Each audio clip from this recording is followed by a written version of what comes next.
ঘটনা কি, এটা আমি অনেক আগে একটা পেপারে দেখছিলাম, আমি শিবগঞ্জের ঘটনা। তাতে আমি নিয়োগ করছিলাম যে আমার পয়লা লাতি হলে আমি এটা দেবো, এই জন্য আমার এই জিনিসটা দেওয়া। মেয়ের বড় মেয়ে আমার, হ্যাঁ বিয়ে অনেক আগে হচ্ছে, তখন আমার সমর্থন হয়নি, আমি দিতে পারিনি। তবে অন্যান্য মারা গেছে, আমাকে বলে গেছিল, আমি সমর্থন হচ্ছে আমি দিছি, আর কিছু না। এই পয়সা অনেকদিন ধরে জোগাড় করতেছি, আমি ঘুরে এখন মিলাতে পারছি আর কি। হ্যাঁ, হওয়ার পর থেকে ভালো লাগছে।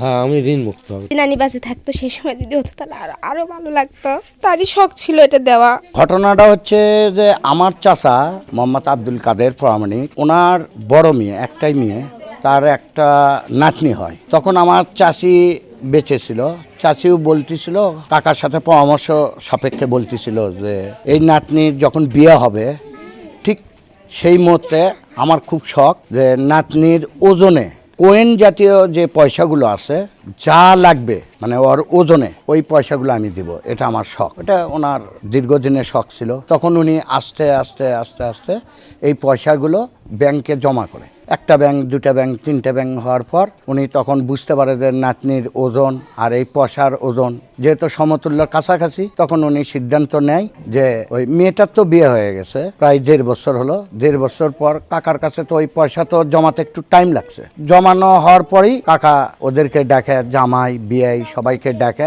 এলাকার প্রতিবেশী সবাই ওটা দেখতে আসছে আনন্দ উৎসবে। নানার একটা আশা আকাঙ্ক্ষা, নানিও বলে গেছিলো, নানি তো মারা গেছে, মারা যাওয়ার কারণে একটু হয়তো খারাপ লাগতেছে আমাদের সবাইকে, কারণ তার শখ ছিল, সেটা আমার চাচা এসে পূরণ করলো, এটাই।